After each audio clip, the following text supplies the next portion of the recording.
24 hours, 100 levels, and a will. Is it possible to hit max level within 24 hours? Maybe. The rules are simple. I'll have 24 hours of in-game time to hit level 100. This video is both inspired by Luke the Notable and Perfect Score, who have their own dedicated series to this topic. I'm using Perfect Score's strat of 24 hours in games because it makes life easier and I don't want to play the game for almost 8 hours straight. Even if I'm dicking around in the lobby, I'll still count it towards the timer. With that all out of the way, let's begin this very eventful journey.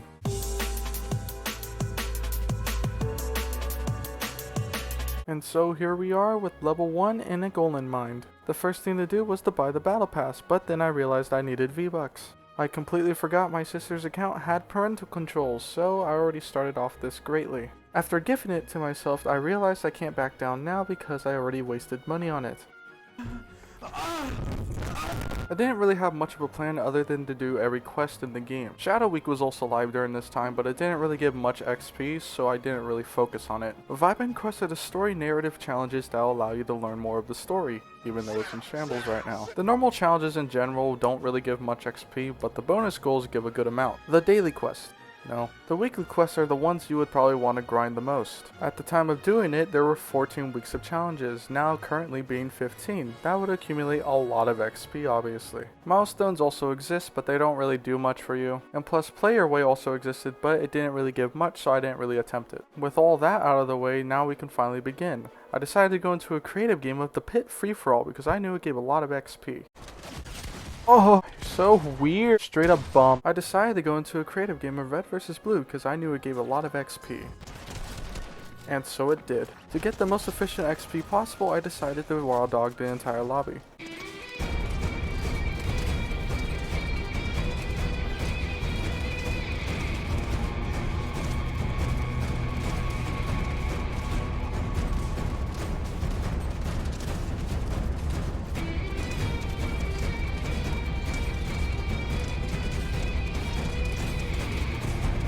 With an unhealthy amount of kills under my name, I finally decided to leave the lobby. And already things were looking very good. Immediately after, I decided to queue for a solo no builds match because I wanted to save a lot of my creative XP for later in case I needed it. I didn't really have a plan going into this other than get all the challenges done in a short amount of time. I wasn't really thinking about winning any games, but if the opportunity showed itself, maybe I would try to go for it. I landed at Rave Cave to complete my first of many challenges, which was riding a little scooter inside the giant head of the Cuddle Team Leader. I then got airtime on a land vehicle even though I was on water, so that's pretty cool I guess. I then dislodged this boulder with the baller, which counted for a challenge. There's an exact same challenge that had me do this 5 more times.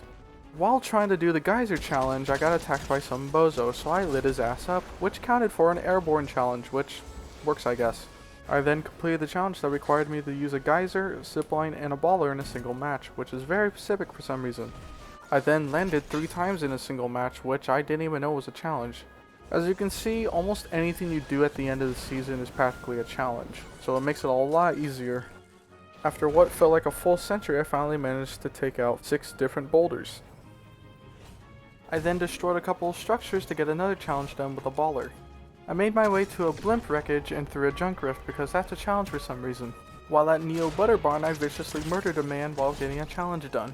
While still at Neo Butter Barn, I got attacked by a Deadpool, which hurt my ego, so I viciously killed him. For whatever reason, I got 2 challenges done from killing him, so his death was destined. By this point, it was endgame a little later. While scavenging for XP, I was suddenly attacked by Itachi Uchiha. I was then murdered and my body was never found. But who cares about having justice served? I had a lot of levels unlocked. In game 2, I went straight to Shifty Shafts to jump on a board's back to get another challenge done. I then saw a man running across an open field and decided I should kill him. For challenges, of course. To rapid fire for a bit, I went to the 0 point, bounced on a diving board 3 times, spent too much time on trying to get this dumb challenge done, only to find out you can do this, shot down a load of trees, and destroyed a house.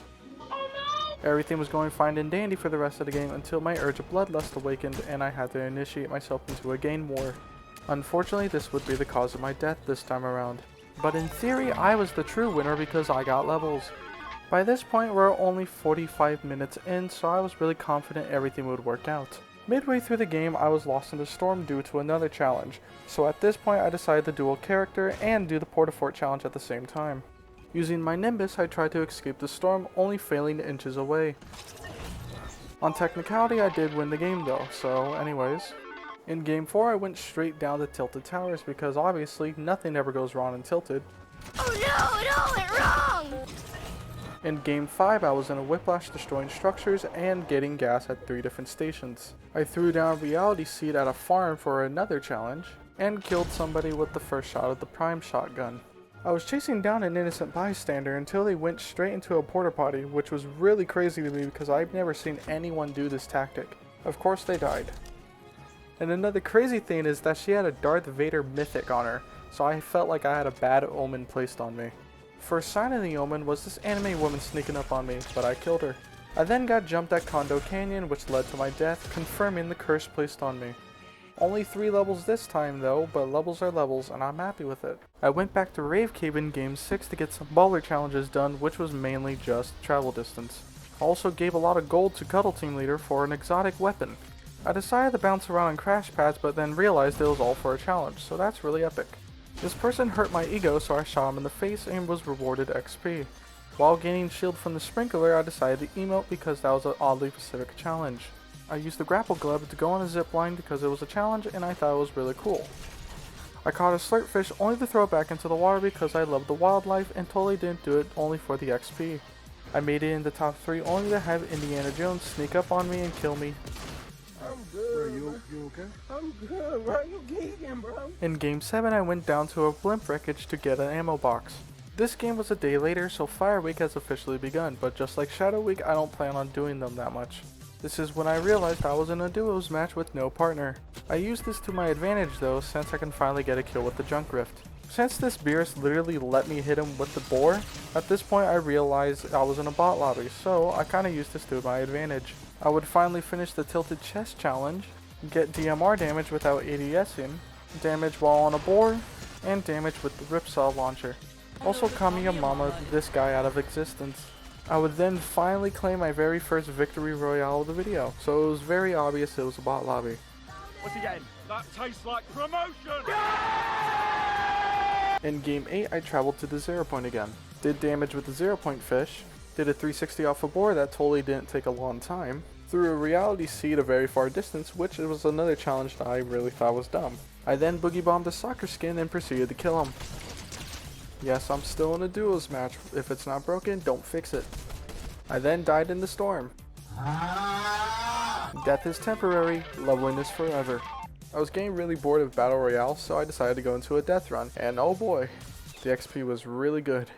Oh my god, punch my mama in the throat, karate kick my daddy in the chest. What? By this point, I was starting to get pretty worried. The weekly challenges weren't given enough that I wanted, and the bonus goal ran out. I still had the Vibin quest to do, but I still felt that wasn't going to give me enough. So I opted out for the easy way, creative. I decided to do the exact same thing an unhealthy amount of times. And over! And over! And over! And over! And over again! I managed to get all the way to level 91. Here are some of the other levels I managed to get. I managed to get from 63 to 91 using this entire method, so it's a pat on the back for me for saving the XP. I would attempt it one more time only to see that I only got 2 levels, meaning the XP got pretty low at this point, which was still good, but at 93 I knew this challenge was fully possible again. I decided to jump into Team Rumble to burn off the rest of my supercharge, knowing I still had a lot left. Only got me 1 level though, so a little disappointing. I decided to do it one more time because I had a much more planned out loop path.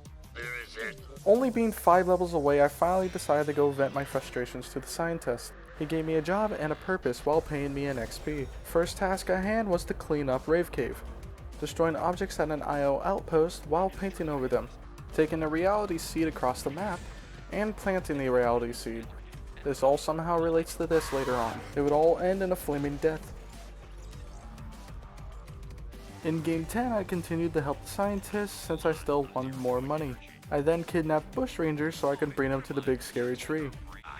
Darkness, big scary. Huh. I was then given my final task to bring them these scanning devices. Fuck you! Fuck Fuck you! Fuck you! You can tell how frustrated I was because I readied up immediately. And just like that, the biggest moment in human history was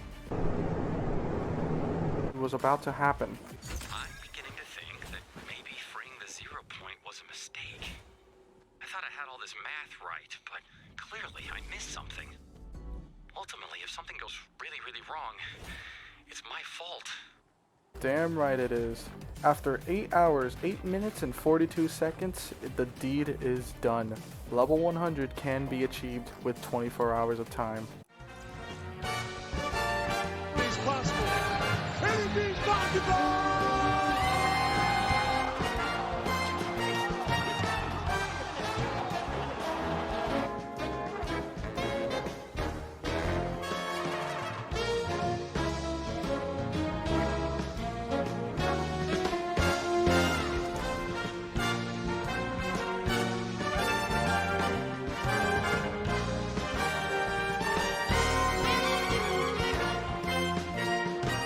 And thus the journey is completed. If you watched this all the way, I greatly appreciate it. As of uploading this, the next season releases in just 2 days, so after playing this season a lot and doing this challenge, I have a newfound appreciation for it. Originally thinking it was boring, now I think it was a pretty decent season overall.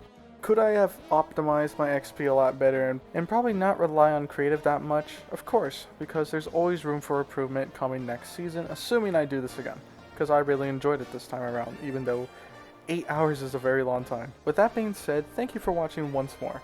Now we wait for season 4, and hope it's not mid.